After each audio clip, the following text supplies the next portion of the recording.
धर्मनिरपेक्ष शासन। धर्म की कोई अपेक्षा, ये तो बेन का काम था, नालायक था। नालायक लोग जो है धर्मनिरपेक्ष शब्द डालते हैं। अरे धर्म की कोई जरूरत नहीं, इसका मतलब अधर्म की जरूरत है। इसलिए कोई ऐसा डिपार्टमेंट नहीं है जिसमें घूसखोरी ना हो। तो क्या धर्म की जरूरत है? धर्मनिरपेक्ष शासन होगा, इसलिए घूसखोरी तो रहेगी, कालाबाजारी भी रहेगी, क्योंकि धर्मनिरपेक्ष शासन है। धर्मनिष्ठ शासन हो तब ना धर्म का पालन करेगा कोई।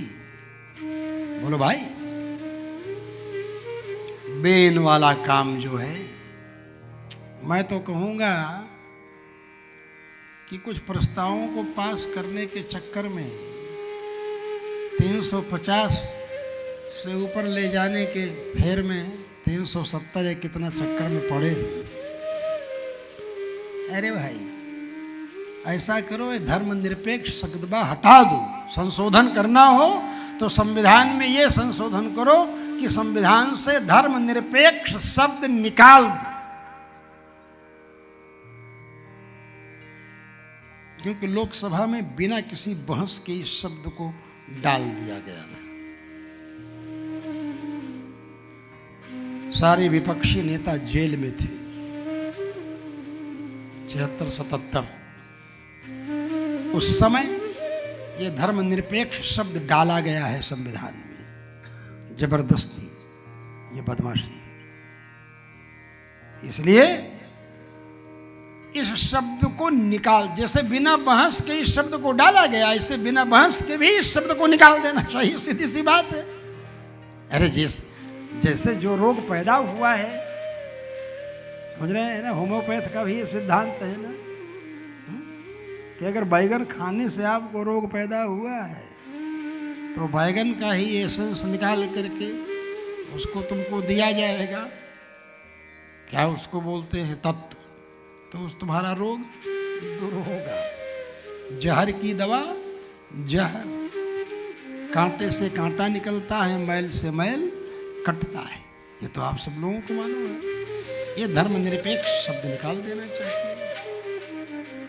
अगर जल अपना धर्म छोड़ दे तो क्या तुम्हारी प्यास बुझेगी?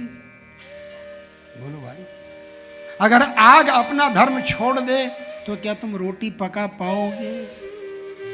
बताओ, नहीं पका पाओगे ना।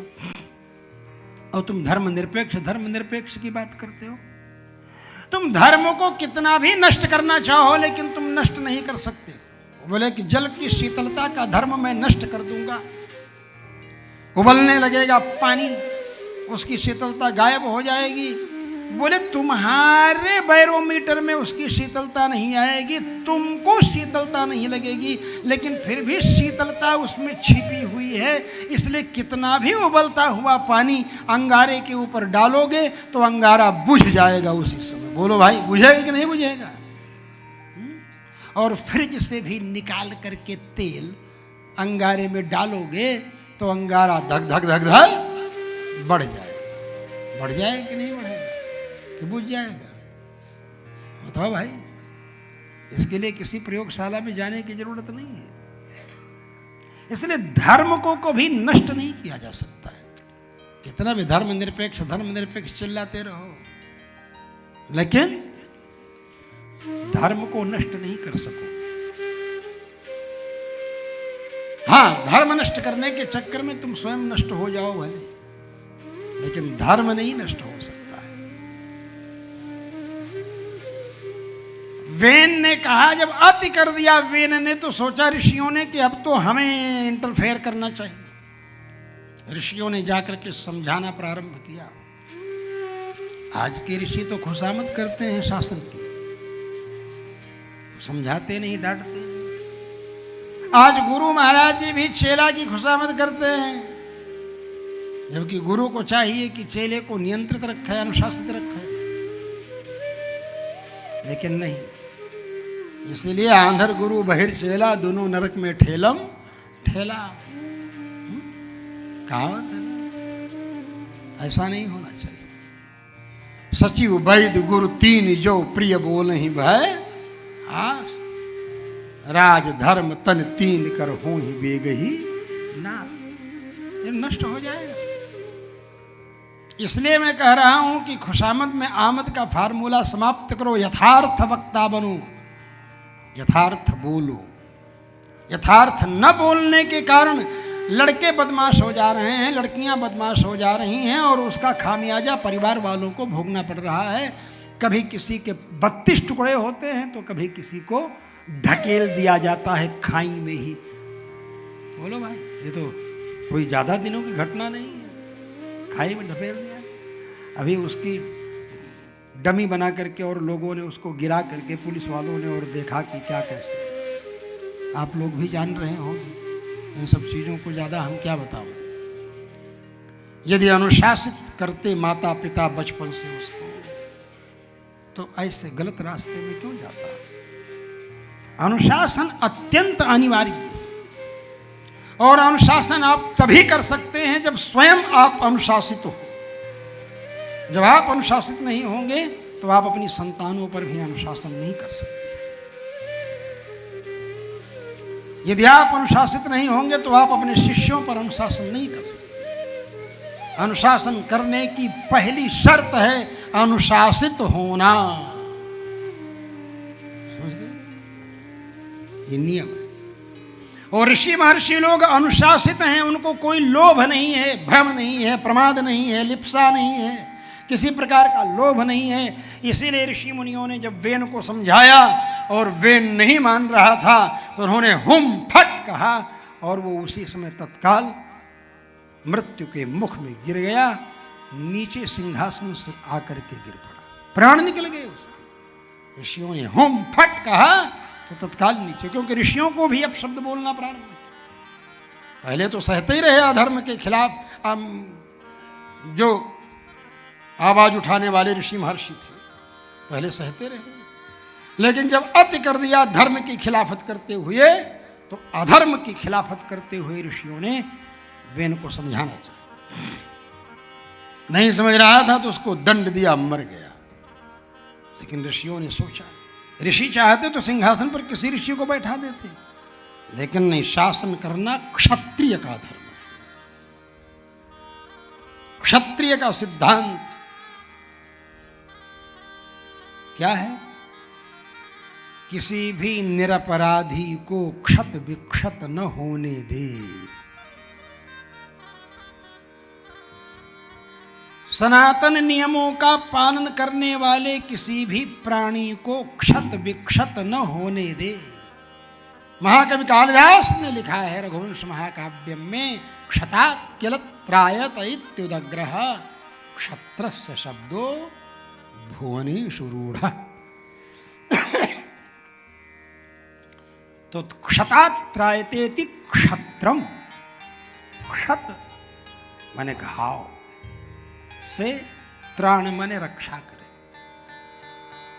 त्रात कहते ना, त्राहि त्राहि माने बचाओ बचाओ, तो वो रक्षा करे, वो क्षत्र।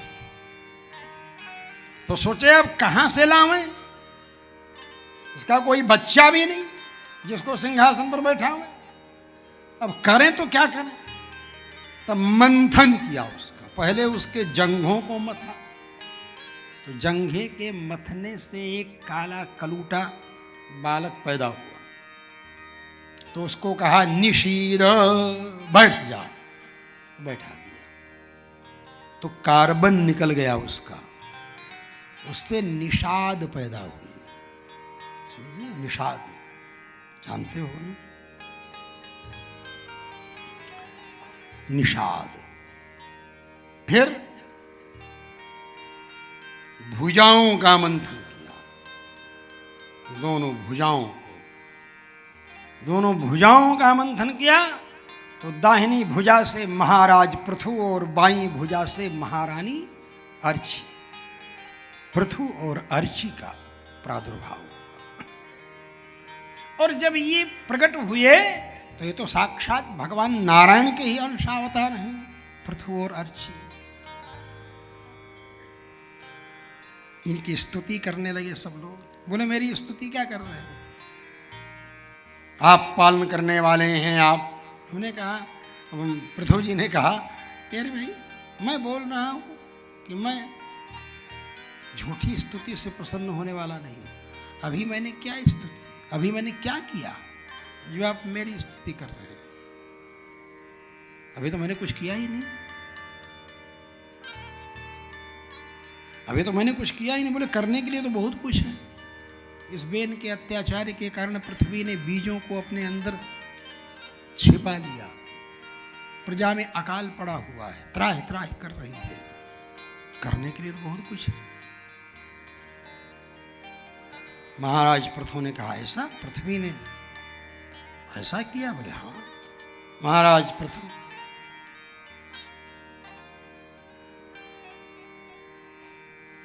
धनुष के ऊपर बाण चढ़ाए पृथ्वी पर मारने के लिए। पृथ्वी गाय बन करके चल गई। महाराज पृथु पीछा कर, बोले मेरा वध क्यों कर रहे हो? मैं गाय हूं। बोले सारी प्रजा आपकी संतान है, आप प्रजा को भूखों मार रही हैं। मैं शासक हूं, राजा हूं, मेरा कर्तव्य है। तो बोले ये पात्र नहीं है, तो मैं दूध कैसे दूं? तो सब पात्र दैत्यों ने प्रहलाद जी को बछड़ा बना करके लघु पात्र में अपनी अभीष्ट वस्तुएं दी। विद्याधरों ने बछड़ा बनाया, कमल के पंखुड़ियों से पात्र बना करके विद्याओं का उसमें दोहन किया।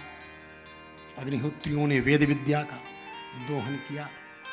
ये सब ने अपने अपने कुल में जो प्रधान है उनको बछड़ा बना करके पृथ्वी से, बहुत गंभीर विषय है, सब ज़्यादा लंबा चौड़ा मैं आपको क्या बताऊं, पढ़ लेना थोड़ा ध्यान से समझे। इसलिए मैं कहता हूं कि थोड़ा पढ़ा करो, अध्ययन किया करो, पढ़ने की आदत डालो। मैं तो बस क्यूरियोसिटी डेवलप करने के लिए कथा सुना रहा हूं, आकर्षण पैदा करने के लिए कि आपका पढ़ने में मन लगे, कि आप भागवत उठा करके पढ़ें कि ये सारी चीज़ें भी इसमें हैं, किन किन चीज़ों को किसने किसने दुहा। तो ये सब चीज़ें आप पढ़ेंगे तब आपको ज्ञात होगा। गंभीर मनुष्य, सब महाराज मनु को ही बछड़ा बनाया मनुष्य। समस्त चीजें धन धान्य समृद्धि, समस्त अन्न सब दोहन किया, सारी प्रकृति खुशहाल हो गई। पृथ्वी उबड़ खाबड़ थी, इधर उधर पर्वतों से उसको बराबर करके महाराज पृथु ने बराबर समतल किया। तो इसलिए पृथ्वी नाम पड़ गया उसका, पृथु के द्वारा जो सजाई गई, इसलिए उसका नाम पृथ्वी। दो शब्द हैं, पृथ्वी और पृथ्वी। पृथ्वी भी है, प्री लिख करके था में ई की मात्रा और वी, पृथ्वी। और पृथु से जो हुआ पृथ्वी, क्या हुआ? पृथ्वी। तो इस तरह नामकरण के पीछे इतिहास छिपा हुआ है ना। तो पृथुना संस्कृता या सा पृथ्वी और प्रथनाति इति पृथ्वी। समझे? दोनों अर्थ हैं, दोनों शब्द